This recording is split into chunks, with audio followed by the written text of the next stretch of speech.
Let's talk about a very productive edge rusher. Let's talk about Fadil Diggs. Moving from Texas A&M to Syracuse.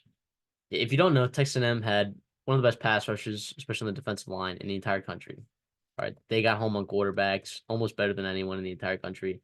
They had one of the most tackles for loss in the country of any other team. Their defensive line was very, very good.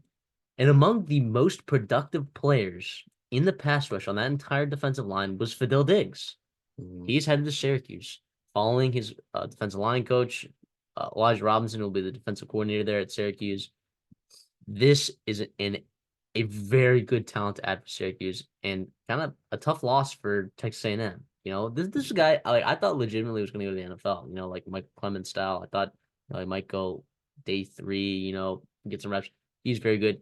Guys, Alabama wanted him. All right, Alabama wanted him, and they wanted him bad. Georgia wanted him, right? But who wins? Syracuse. So Paying off. The staff is paying off right the now. staff, the Fran Brown era is starting to pay dividends already. Now you're only gonna get him for 1 year, so whoop de doo. But guess what? He's just very, very good. 6'5", 250 pounds. He's just really good. He's just really good. In Alabama, I think in the Alabama game, like he had like 3 sacks. Uh, the Alabama game the year before, he was a monster. I mean, he's been a monster his entire career. Or sorry, the year before Alabama game, I believe, is when he actually popped off big time. But he also, I think, did well this year against Alabama. I think he's just a stud. He is just a stud. A&M is losing a lot on their defensive line, and that includes Fidel Diggs. That's why it's an even bigger loss because you don't really know what you're going to have as in terms of pure pass rushers. But Fidel Diggs is just very good. Yeah, Very good. no, he's a guy that with all the talent in that room and all the 5 stars that came in. No, he was a top 200 player himself. He's no slouch recruiting wise in the high school ranks, but he was a guy that just kept shining, and they just couldn't take him off the field because of how good he was.